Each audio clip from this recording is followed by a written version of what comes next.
माननीय प्रधानमंत्री जी ने कल बोला, हरियाणा की एक जनसभा में प्रधानमंत्री जी ने कहा कि लोग खुशियां मना रहे हैं, बधाइयां दे रहे हैं।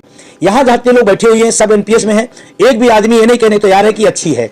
या प्रधानमंत्री जी पूरे देश के सामने एक प्रकार से इस विषय पर झूठ बोल रहे हैं कि आप एनपीएस ओपीएस के उलझन में उलझाइए नहीं देश के बुद्धिजीवी पढ़े लिखे को। अन्यथा हरियाणा जहां बोल के आए हैं वहां वोट फॉर ओपीएस का हमारा अभियान है। और अब जिस सरकार पिछले 20 साल से एनपीएस को खूबसूरत बता रही थी, आप गड़बड़ थी तभी तो आपने यूपीएस लाया और आपने एक नया योजना दे दिया। एनपीएस से भी ज्यादा खतरनाक यूपीएस है।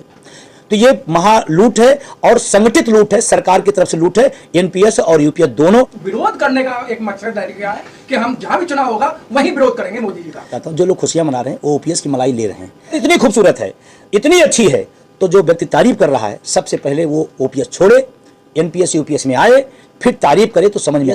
और मैं कॉमन बात बताऊं, गांव में जो चर्चा है ऊट पटांग पेंशन योजना इसका नाम दे दिया गया है। यूपीएस मतलब ऊट पटांग पेंशन योजना है। हमारी राष्ट्रीय कार्यकारिणी की बैठक है एनएमओपीएस की, और उसमें तमाम सारे आगामी जो कार्यक्रम हैं उसको तय किए गए हैं। संगठन के दृष्टिकोण से क्या किया गया है, आगामी कार्यक्रमों के दृष्टिकोण से बनाया गया है। तो आज आपको इसलिए बुलाया गया है कि कम से कम एनएमओपीएस जो कन्याकुमारी से कश्मीर तक, अटक से कटक तक इस पेंशन की लड़ाई लड़ रहा है, पुरानी पेंशन की, उसको हम आगे कैसे और धार दे सकते हैं और कैसे बड़े आंदोलन की तरफ हम जा सकते हैं, इसी विषय में हमारी कार्यकारिणी ने आज चर्चा पर चर्चा किया है और उसमें कुछ चीज़ें निकल के आई हैं। और आप सबको बताते हुए खुशी हो रही है कि आज एनएमओपीएस इस पूरे पुरानी पेंशन बहाली की लड़ाई को पीछे भी हम लोगों ने संघर्षों के दम पर तमाम उपलब्धियां अर्जित की हैं। आने वाले टाइम में हम लोगों ने एक कार्यक्रम तय किया है 26 सितंबर को पूरे देश के हर जिला मुख्यालय पर एनपीएस यूपीएस के खिलाफ आक्रोश मार्च। ये एक अपने आप में अद्भुत कार्यक्रम है और देश के प्रत्येक मुख्यालय पे एक साथ हो, ये अपने आप में और बड़ी बात है। जबकि कोई भी संगठन के पास इतनी वो नहीं रहती है कि पूरे ऑल इंडिया पर कोई कार्यक्रम आयोजित कर पाए सफलतापूर्वक। तो वो हमारा एक कार्यक्रम तय हुआ है। 15 दिसंबर को एनएमओपीएस का एक राष्ट्रीय अधिवेशन रखा जा रहा है, जिसमें देश के कोने कोने से लोग आएंगे और उसमें प्रतिनिधि आएंगे। उसमें हम लोग तय करेंगे कि हम नए साल में किस व्यापकता के साथ और किस बड़े रूप में हम इस आंदोलन को आगे ले जाएंगे, जिसका मैं प्रतिवाद करता हूं।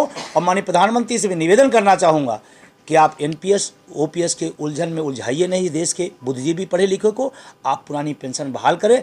अन्यथा हरियाणा जहां बोल के आए हैं वहां वोट फॉर ओपीएस का हमारा अभियान है और आगे बढ़ेगा और आगे चलेगा। देखिए, पहली बात तो एनएमओपीएस का कोई समझौता नहीं, हमारा समझौता हूबहू पुरानी पेंशन पे है।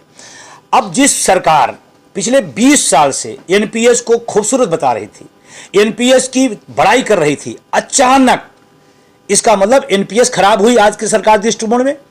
आप गड़बड़ थी तभी तो आपने यूपीएस लाया।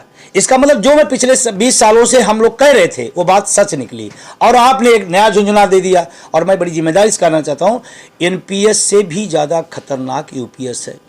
ये घोटाला था, वो महा घोटाला होगा। ये अगर ख़राब थी वो बहुत ख़राब हो गई। और आपको जानकारी हुई बताते हुए कि मेरा 10%, किसी कर्मचारी का पूरे जीवन का 10% पैसा आप रख ले रहे हो। किसके नाम पर? कि आपको लास्ट वेतन के औसत का, बेसिक का 50% देंगे। ये पूरा सरासर एक आम आदमी का जो व्यक्ति कर्मचारी आता है, किसान का, मजदूर का बेटा यहाँ नौकरियों में आता है, उसके साथ सरासर अन्याय है। और हमारा 10% पैसा रख करके आप उद्योगपतियों देना चाहते हैं। आपने 14% देते थे, आपने कहा हम 18.5% दे दिए। ये सवाल आता है, 18.5% यानी कि 4.5% आपने बढ़ाया। किसका? आम जनता के टैक्स के पैसे को आप काट करके हमारे नाम पर उद्योगपतियों को दे रहे हैं। हमें वो नहीं वापस होना है। आप 18 कर दो, 20 कर दो, 25 कर, जो हमें मिलना ही नहीं है तो हमें क्या पता, उसके नाम पे 10% पैसा आप हमारा और ले रहे हो। तो ये महा लूट है और संगठित लूट है, सरकार की तरफ से लूट है। एनपीएस और यूपीएस दोनों हम इसकी मुखालफत करते हैं, हम इसकी खिलाफत करते हैं और हूबहू पुरानी पेंशन पे हैं। अगर सरकार नहीं सुनती है तो हम सब आगे प्रोग्राम बनाएं। हरियाणा का चुनाव आप सबके सामने है, महाराष्ट्र का चुनाव आने वाला। आज महाराष्ट्र में शिरडी में हमारी एनएमओपीएस के राष्ट्रीय उपाध्यक्ष बीतेश खांडेकर जी के नेतृत्व में एक बड़ा प्रदर्शन चल रहा है। अगर सब लोग संतुष्ट थे, खुशियां मना रहे थे, बधाइयां दे रहे थे, तो वहाँ क्या करने गए लोग? वहाँ क्या करने गए? और अभी आने वाले टाइम में 26 सितंबर को आप दिखाई पड़ेगा पूरा देश आक्रोशित है और हम लोग इसके खिलाफ हैं। हम लोग हूबहू पुरानी पेंशन के बाद। यूनिफाइड पेंशन स्कीम से क्या नुकसान है आपको? और आपका तो एक विरोध करने का एक मकसद डाल गया है कि हम जहां भी चुनाव होगा वहीं विरोध करेंगे मोदी जी का। देखिए, जो खुशियां मना रहे होंगे आपके सवाल से मैं सहमत होते बताता हूँ। जो लोग खुशियाँ मना रहे हैं वो ओपीएस की मलाई ले रहे हैं। जो ओपीएस खा रहा है वो यूपीएस की तारीफ बता रहा है। आप समझिए, आप ओपीएस लेने वाला यूपीएस तारीफ बता, अगर इतनी खूबसूरत है, इतनी अच्छी है, तो जो व्यक्ति तारीफ कर रहा है सबसे पहले वो ओपीएस छोड़े, एनपीएस यूपीएस में आए, फिर तारीफ करे तो समझ में आता है। एक भी व्यक्ति, मैं चैलेंज देता हूँ, मैं पूरे देश की तरफ से, एक भी व्यक्ति एनपीएस वाला, एक भी व्यक्ति उसकी तारीफ नहीं कर रहा, बल्कि आक्रोशित है। वो लोग कर रहे हैं जो लोग सरकार से मलाई खाते हैं, ओपीएस की मलाई अलग से खा रहे हैं, डबल इंजन की सरकार में डबल मलाई खा रहे हैं। सरकार के कानों पे जू नहीं रहेंगी, उसके बाद मध्य प्रदेश का चुनाव हुआ, पूर्ण बहुमत से उन्होंने सरकार बनाई। जानकारी आपको दूं, देखिए जो शिक्षक कर्मचारी है पूरे देश का जनसंख्या के अनुपात में 3 से 4% है। जहाँ तक मध्य प्रदेश की बात है, किसकी सरकार नहीं बनी, किसकी बनी, वो विषय नहीं। 230 सीटों में, ऑन रिकॉर्ड में बात कर रहा हूँ, निर्वाचन आयोग की वेबसाइट पर चले जाइएगा, 230 सीटों पर 199 सीटों में पोस्टल बैलेट में भाजपा सरकार वहाँ हारी है। यानी कि कर्मचारी अपने मुद्दे पर, हमारे आह्वान पर एकजुट रहा। नहीं, 230 में 199 हराया है। पोस्टल बैलेट की बात मैं कर रहा हूँ। हाँ, पोस्टल बैलेट क्योंकि काउंट होता है, लेकिन अगर मेरा पोस्टल बैलेट में गया तो मेरे परिवार का वो ईवीएम में गया, ईवीएम को अलग से काउंट नहीं कर सकते हैं। तो इसका मतलब अपने मुद्दे पर शिक्षक कर्मचारी, उसका परिवार खड़ा रहा।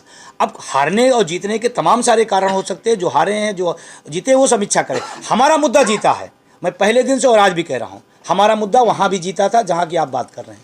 अगली योजना क्या है आपकी? अगली योजना हमारी है 26 तारीख पहला हमारा प्रोग्राम है पूरे देश के अंदर, हर जिला मुख्यालय पे। दूसरा 15 दिसंबर को जो हमारी राष्ट्रीय अधिवेशन होने जा रहा है, वो अपने आप में बहुत ऐतिहासिक होगा, क्योंकि पहली बार हमने अधिवेशन के रूप में कॉल किया है।